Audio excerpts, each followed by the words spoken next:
Hey everyone, it is Wellness Wednesday. This is Lori Hoy and Dr. Fawn Schaefer. How are y'all doing today on this third day of 2018? Yeah, this third cold day. Oh my gosh. Well, if you don't live in Pennsylvania, yeah. Well, there's a deep freeze quite a bit. I think this morning when I pulled into the parking lot at school, it was 3 degrees. Mm-hmm. And it's not supposed to get any better. No. Like, I think Friday morning is supposed to be like a -20 wind chill. Oh, thanks for that information. I didn't know. And I walked in, surprise, this morning, and the heat in my classroom was not working. So it was really chilly for a little bit, but the kids, they're resilient, whatever. So today, if you saw the title of my broadcast, it said breakfast. Newsflash, breakfast is not the most important meal of the day. And I know there are a lot of you out there saying, wait, that's what we've been told forever. Right. Yes, by Kellogg's and General Mills. Weird. And all that stuff. But it actually isn't. And I'm not going to tell you what we're going to talk about yet, but it's a really hot topic going on right now. Mm-hmm. I will say to you that when I was in high school, I'll just give you this little quick story, and then we'll get into the meat of this particular broadcast. I woke up in the morning and I just wasn't hungry, and my mother was like, and I love you, Mom, if you're watching. She was like, you have to eat breakfast. You have to eat something. You can't. And I found myself doing that same thing to my son. But anyway, I was really spoiled. I'm just going to say it right now. I would be in my room getting ready for school, and she would bring me something to eat, because she felt that I had to have something to eat. So it was always usually like something quick, like toast and tea or something like that, or milk or whatever. And now, fast forward to I'm a little older, I find out that no, breakfast is not the most important meal, that you don't have to actually eat the second your eyes open in the morning. Absolutely. So today we're going to talk really quickly about fasting. Fasting. Fasting. No, I'm just cute. I'm just trying to make a play on words. So we're going to talk a little bit about fasting, what it means, why we can do it, what benefits there are of fasting. Mm-hmm. I don't know if you particularly practice fasting. I don't. Dabble? I dabble, but Okay. she doesn't. Right now I'm in the thick of fasting. Yeah.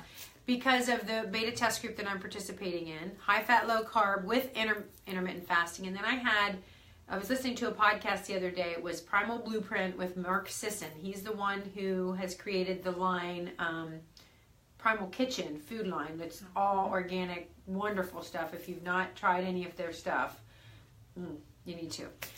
It's really good.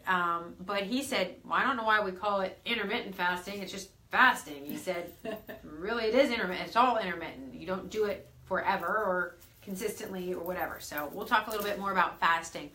I can't eat even if I wanted to when I first wake up due to being on thyroid meds. Oh, okay. All right, Jen, well, maybe we'll talk a little bit about how we might be able to help you fix that. Yeah, right? Yeah, get off some thyroid meds. So, okay. So let's think about it. So we, everybody talks about the paleo diet and that kind of stuff and how we ate when we were cavemen and things like that. That actually is a lot of the theory behind fasting, because back in the day when we didn't have food so readily available 24/7, what did we do? We actually went periods of time when we didn't eat. We weren't there, but our ancestors didn't eat. Homo sapiens. And so that's where all the research is heading. Is our body is actually designed to go into kind of a feast or a famine mode at certain times. And if you're feeding it the constant array of food that we eat 24/7, which is usually sugary, starchy stuff. Mm-hmm. Our body doesn't work as well as it's supposed to, because it's not used to that. It's not designed for that. It's designed to actually have periods of time when we don't eat, because back then we couldn't go, And you might have only gotten one meal a day if you were lucky. If the hunters went out and hunted whatever they hunted, buffalo, deer, whatever. And could get one that day. I mean, I would imagine at some point there was time where they didn't get a meal that day and they were eating vegetables and fruit and the things that they could gather. Yeah. Hunter-gatherer. Okay. Exactly. So So they didn't have sugar and that kind of stuff and wheat and things that they could just whip up at a time. Yeah. So that's the basis of it. Is there's all sorts of research to show that your body is designed to actually go periods of time without food. So what do you want to talk about first? Let's see. The benefits. The benefits. Okay. Yeah. How about you can talk about the medical end of the benefits, since that's your area, and I'll talk about the practical parts for me, that why it works for me and why I'm investigating it. So we'll go there, and just some of the stuff I've learned along the way as well. Well, some of the main things are it increases your overall health, your insulin sensitivity, because your body, when you're using sugar as fuel all the time, because you're just constantly eating sugar, your body doesn't use fat. Your body just says, oh, there's always sugar available, I'm just going to use this. So remember, we process sugar with insulin, so your body's constantly throwing insulin out to use the sugar, and that lets you just keep your fat stored, first of all, and that's what we want to get rid of. And what does it do? It depletes your insulin. So that's why right now we have so many cases of type 2 diabetes and things like that, because people are just overloading their pancreas and they don't get enough. I mean, their insulin just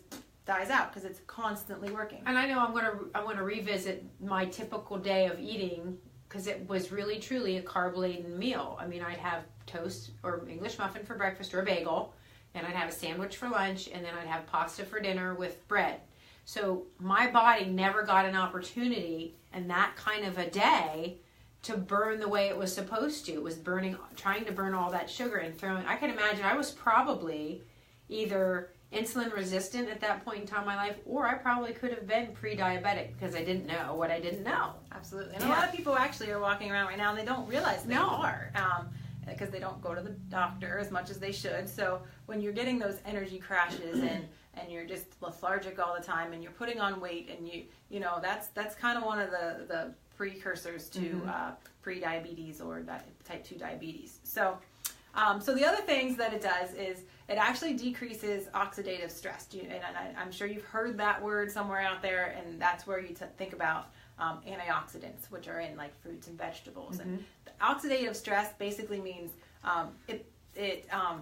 your cells are damaged because there's free radicals flying around and things like that. But when you don't eat at certain periods of time, it actually lets your body heal and repair. So that is actually something that it helps with.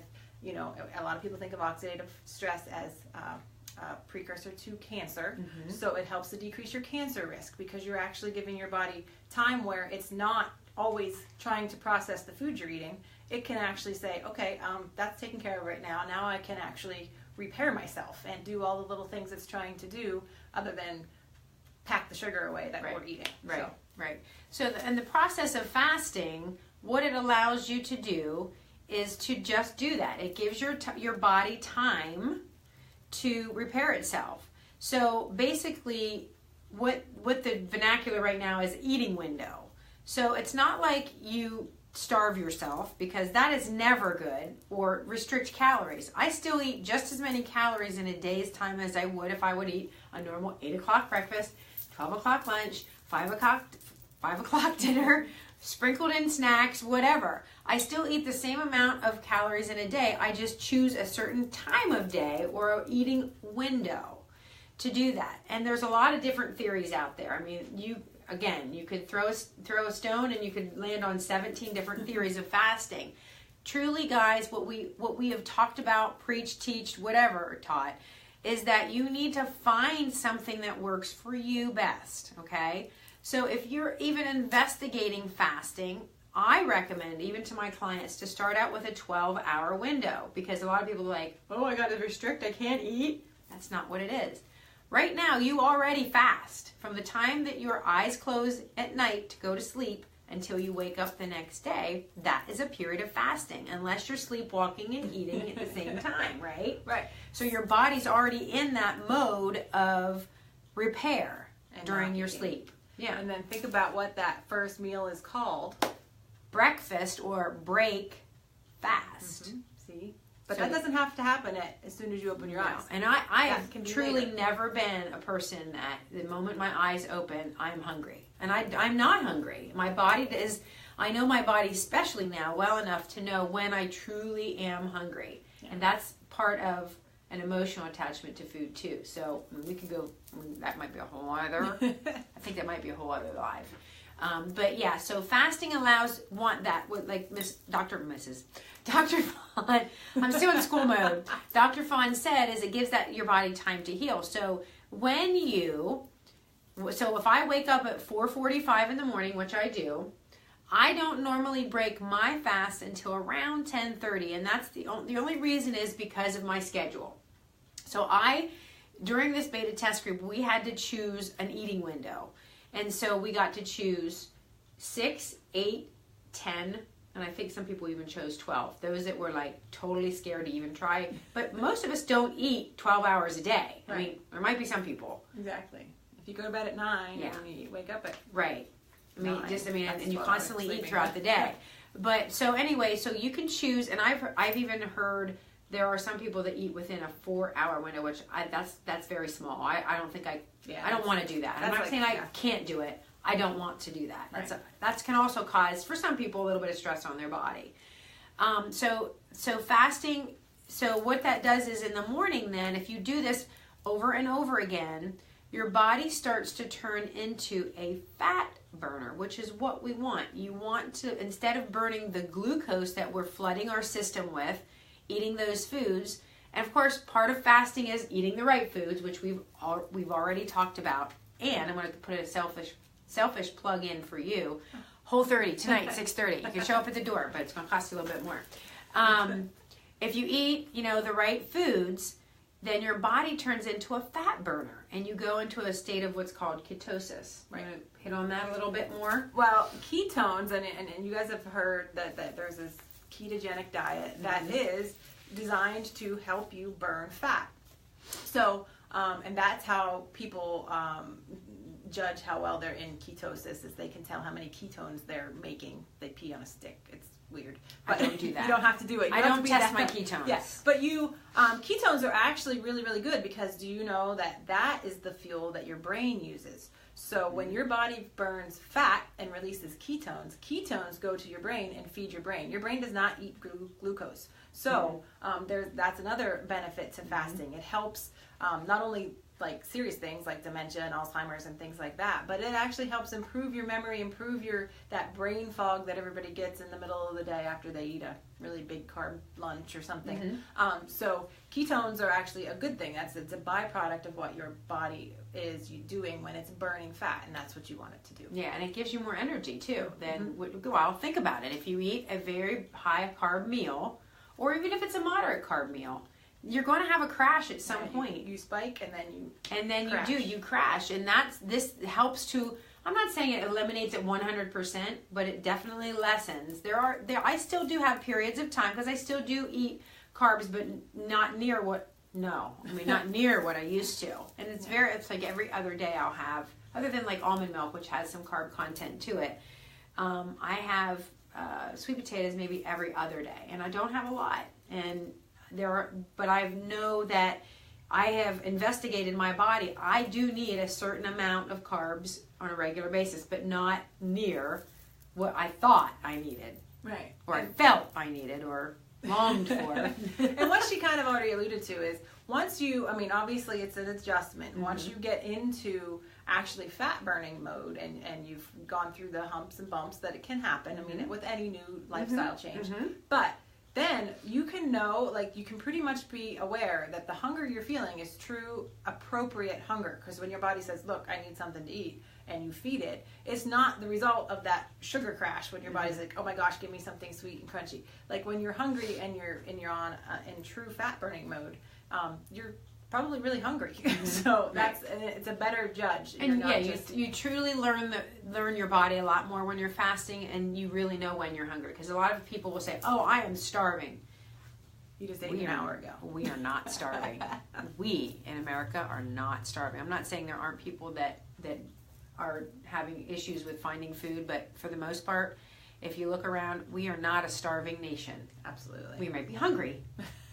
And hungry for the wrong things. Right. One of the things we didn't talk about was the hunger hormone. Do you want to We talked about it in a couple episodes. It's got a weird name. It's Gremlin. I call it gremlin. Yeah, it's a gremlin. Yeah. That's a gremlin. I'm hungry. But that's another thing that don't feed it after midnight.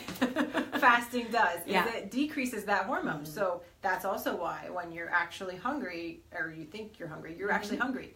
Because it's not, you're not crazy. There's a thing, and she's right.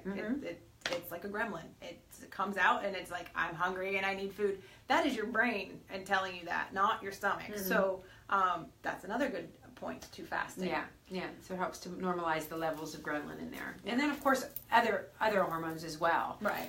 Such as your insulin and all that other stuff. Right. Thyroid. Right. Absolutely. So those of you that are thinking, that have thyroid issues, it might be something you want to try. I'm not saying it's going to cure you, because I am not a doctor.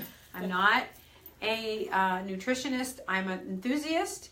But there have been people that I am connected with that have had thyroid issues, and by using and investigating fasting, it's eliminated a lot of their problems, and even got off of medication. So it's just something to try. So yeah, and like she said, it's people think of fasting as days without fasting. Like there are different programs, and that's what she was talking about. Yeah. Find what works for you. How much of the day you actually spend eating? That's a daily type of fasting that you can do a little bit every day, and we're just restricting your window. You can fast every other day, and by those, or you could. Some people do 5 days and 2 days, and they'll mix those days. There's all different ways of doing it. The days that you're fasting, though, if you're actually doing whole days, then you want to eat probably about 500 to 600 calories at some point in one moment, but you're not going completely, food free. Right. But like I said, research it. I think the best way to do it really is every day, a little bit here and there. And what they've researched, or what the research shows, is when people go on huge calorie restrictive diets for however long, they don't work. They're not sustainable because what do? As soon as you get off the diet, you go crazy. You gain all that weight back, and usually a little bit more. Yeah. Calorie restriction does not work. The research does show that people that do intermittent fasting, they lose weight. And it's sustainable. So there's something to that as well. You don't have to go on a diet. Right. You just restrict your eating window. And so in other words, let's explain that a little bit more. Eating window is a certain period of time. I have Hashimoto's, so therefore leaky gut. So I've read. Yeah, and so if you heal your leaky gut, Jen. Yeah. If you have an autoimmune disease, you have leaky gut. Yeah, and if you heal that leaky gut, those symptoms, they're going to go away. They are. And it's all about eating the right kinds of food. I mean, you can probably reference any one of the live broadcasts we've done in the last, how long have we been doing this? Like, we should start numbering our episodes. We should. At least 2 months. Since the summer. Oh, gosh. It's been longer than 2 months. It is January. It's almost a year. There is so much research on leaky gut. Jen, what I will recommend you is look up Dr. Mark Hyman. He has a lot of information. Dr. Mercola is another one, and they both practice a type of fasting. But anyway, eating window. What that means is whatever caloric intake your body needs to, one, function normally, breathe, think, digest food, plus the calories it takes for you to do the exercise or whatever that you need to do in a day's time. So so let's just, for ease of calculating, say I have to maintain a 2,000 caloric intake. I didn't say that right. Caloric intake for my body to do what it needs to do, plus the activity level I'm on. Okay, and there are different formulas out there that you can use to calculate that. I don't count calories though. However, I just count what types of food I'm eating throughout the day. All right. So just be aware of that. I'm not a calorie counter. I used to do Weight Watchers, don't do points anymore either. So anyway, so if you are eating within a certain eating window, whatever you break your fast. So like I said, I break mine around 10:30. There was somebody's Jeanette. Jeanette's coming to my class. Oh, okay. I'll see you there. Yeah. So if I break my fast at 10:30, and I am following a 10-hour. Right now I'm doing 10-hour because of my job, because of what I have to do in a day's time. I don't have the luxury, and I don't like to use that word either, but I can't just eat lunch whenever I want. I have to do it with the schedule that I'm provided because of my job. So I have to figure that out. that's an adjustment period for everyone to figure out when your eating window is going to be and how flexible it can be. One of the things that I do know about fasting is you need to try and be as consistent as possible. So, in other words, I need to be breaking my fast about the same time every day. And then whatever my eating window is, whether it's 6 hours, 8 hours, 10 hours, then I eat all of my meals or my calories for that day within that eating window. And so then when that eating window's over, my body starts right then and there in the process of continuing to digest and starting to heal itself, because normally that's nighttime. Yeah, absolutely. And then you go, then your body gets that extra time. It doesn't have to focus in on digestion of food, and that takes a lot of energy. And so through that process, that's when your body starts to convert. Right. Like you would say you had an old oil furnace. It wasn't very efficient, right? You'd turn on and, an hour later your house would be cold. So you decided now, which would equal the glucose in my mind. I've got some weird analogies. That you decided that you're going to now put in a gas burner. And that's more efficient. It's going to cost a lot less money. And it heats your house better. Same with changing from a sugar burner to a fat burner. Plus the added benefit that's a side effect is you lose weight. You lose the body fat. You lean out. So I dabbled with it for a little bit, and then when I joined this beta test group, it was a requirement because it's part of the testing. And so I eat on a 10-hour window. I don't ever feel like, oh my gosh, I can't. The only time I got really hungry is when I went off plan, and that was Christmas Day. So then the next couple days, I had to re-detox from the treats that I had. Yeah, a little bit. Yeah, a couple. So, and that whole week, I can't even say this Christmas, that whole week I was just kind of off plan. There was a lot going on, and so I definitely didn't get in what I needed. And so, yes, you're going to get hungry when your body doesn't get the fuel that it needs. So, eating window is just that, how many hours you're going to choose to eat. So, if it's something that you want to try, I always suggest start at 12, and then just slowly back it off, half an hour each day, or whatever works best for you. Again, whatever works best for you. So now let's just talk for 2 seconds about what should you be eating in that eating window. Oh yes, that's really important. Donuts and chips and popcorn and yeah.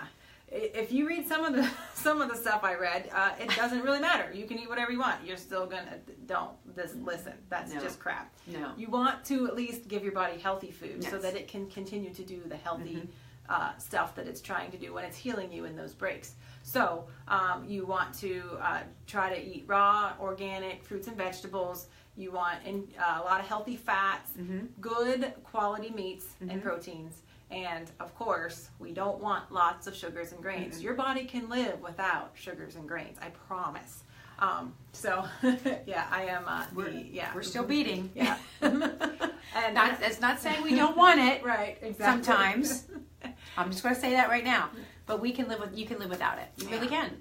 So and then so the healthier you keep your eating window, the easier it's going to be, because if you're eating a lot of sugars, it's going to do the same thing. You're going to have a sugar crash, and it's just going to mess you up anyway. So the healthier you keep it, the healthier you're going to be. But I do want to make sure that I note that there are a couple people that need to be careful about fasting. Yes. So if you're hypoglycemic or if you are diabetic, you're going to need to be careful. Because you have to watch your blood sugars, and you don't. If you would get into ketosis, and you'll be fine. So my best advice for those people is eat what we just talked about. Eat the bunches of fruits and vegetables, more vegetables than fruit. Healthy fats and healthy, high quality proteins, and not as much sugar and grains. And if you do that, which is kind of the Whole30. Pretty much. You will actually start to improve your condition to the point where you can probably then visit the fasting idea. But if you just concentrate on eating the healthy stuff in the meantime, that itself can fix your gut and all sorts of things, and balance your hormones and things like that. So fasting might not be for you if you're severely diabetic or hypoglycemic at the time. Like definitely not type 1 diabetics. Yeah, type 1 diabetics. That's a whole different ballgame. That's that is a problem with your body Right. that you did Right. not create Right. with your diet. Right. So, but also, pregnant women and nursing women, you don't eat when you want to eat. You are making another human. But just make feeding good another choices human. of what you're And, eating. yes, Yeah, and still looking at that. So there's yeah. no research on. So I would prefer. I mean, after you're done breastfeeding, we can totally talk about it and how to do that. But Yeah. just better safe than sorry. Eat the healthy foods while you're pregnant and feeding your new baby. And those are the ones I just want you to watch out for. Yeah, and I have another one that I think so too is if you have an eating disorder, if you've been diagnosed with an eating disorder, that's something that you need to talk with your medical doctor about, and you have to have support in that.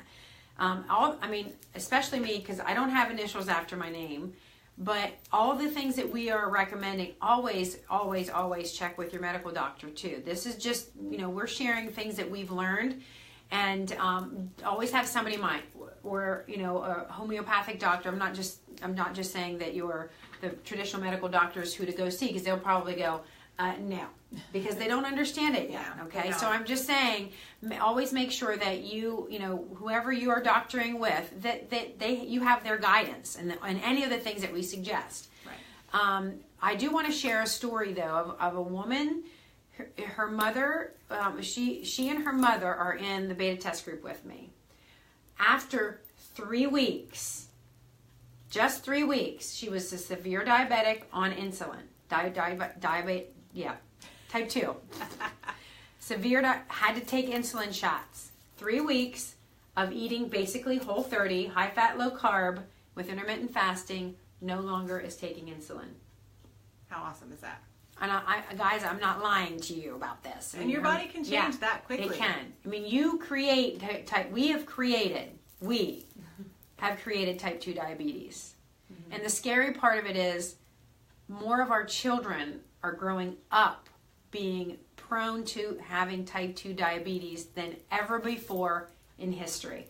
And it can definitely be eradicated. I just totally believe that. Absolutely. And it is. It can be. It can be. I'm sure you've had some people in your Whole30 groups that have lessened their severity of the things that they've had too. Oh, absolutely. Yeah. I've had to have type 2 diabetics and people with thyroid problems, and they were private messaging me telling me that they felt like their medications were off. Now, I can't tell you to change your medication, so that's when I say you have to go back and get your blood test, and they did. They had to readjust their medications because they weren't in a good way. They didn't need as much. They didn't need it anymore. So that's really awesome. So and then that was in the 30-day period of the Whole30. So your body is pretty amazing when you start feeding it what it needs. Mm-hmm. So the other thing that I want to just say about fasting is if you are someone that feel like you've tried everything other than, you've tried it, you're eating clean or whatnot, and you're just stuck. You're stuck at a place or a plateau. Fasting might be something that can kick your body. Thanks for that, love. I appreciate that. Or we appreciate that. It might just be something that your body needs to kick it out of that. Right. I mean, there's just so many different things out there. Again, like I said, you could throw a stone and land on 12 different ways to do it.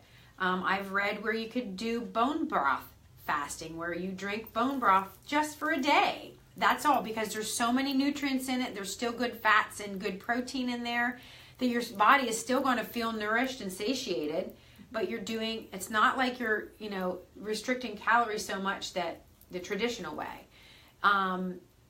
Fasting is biblical. If you have any kind of affiliation to any religion, you're going to find fasting in the Bible where they did that for days on end. Yeah. What? Somebody did it. A long time. There was a recent actually in today's time, someone who did it like for a year. But I think they just drank like water and something. There were some other things that I know it was crazy. I don't want to even read the story. Don't do that. Don't do it. Don't do it. Because I enjoy eating. Yeah. I do. I enjoy eating and I enjoy good food. So, but it is something to investigate. However, the other caveat I want to say is, find some people that that are doing it and do it together, or get some support in it, because it is challenging when you first start. There are lots of different things that happen to your body or the way that you feel that sometimes it's nice to reach out to somebody like, are you hungry or do you feel hungry? Did I broke my fast here and now I feel like, there's all kinds of people.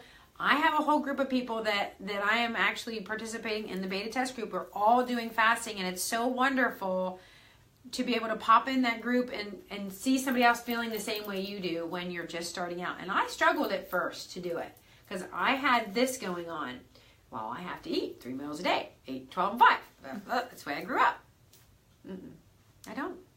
No, you just change your habits. You just change your habits. So there are a lot of benefits to fasting. I don't know if I think we covered everything that we wanted to cover. But it definitely is something to, sorry, I got a text from my husband. It's something to investigate, especially if you are someone that I think it really benefits people that have tried stuff and are at a plateau, and it just can reboot your whole hormone system. Absolutely. It's worth investigating anyway. Yeah. And that's what we're about. And if you have questions, just ask us. Absolutely. Absolutely. As we've said in the past on Wellness Wednesday, if you have any topic that you're interested in finding out more about, please send us a message. We would love to research it for you and share it with you. I like to try new things. I'm kind of like my own little rablet. I can't even talk. Lab rat, not rablat. I could be a rablat too. It's her first day back to Yeah, work it today. is. Yeah, I didn't get to bed at 10. That's my intention, but I didn't get it to bed last night. 11, but that was close. That was pretty good for me. So, Hi, Kim and Amber. hi guys, how are you? So, like we said, just reach out if you have any more questions, or if there's some things that we mentioned that you're still a little bit confused on. Either send me a message or Dr. Fawn a message, and we'd be happy to answer your questions. Yep. All right. All right. One last plug. Whole30 tonight at 6:30. The Mackle-Hatton Fire Hall. That's where I'm headed right now. Yeah. So we got to get Talkie McTalkerson be done. All right, guys. Have a great Wednesday, and we'll see you next week. Yeah. See you later. Bye. Bye.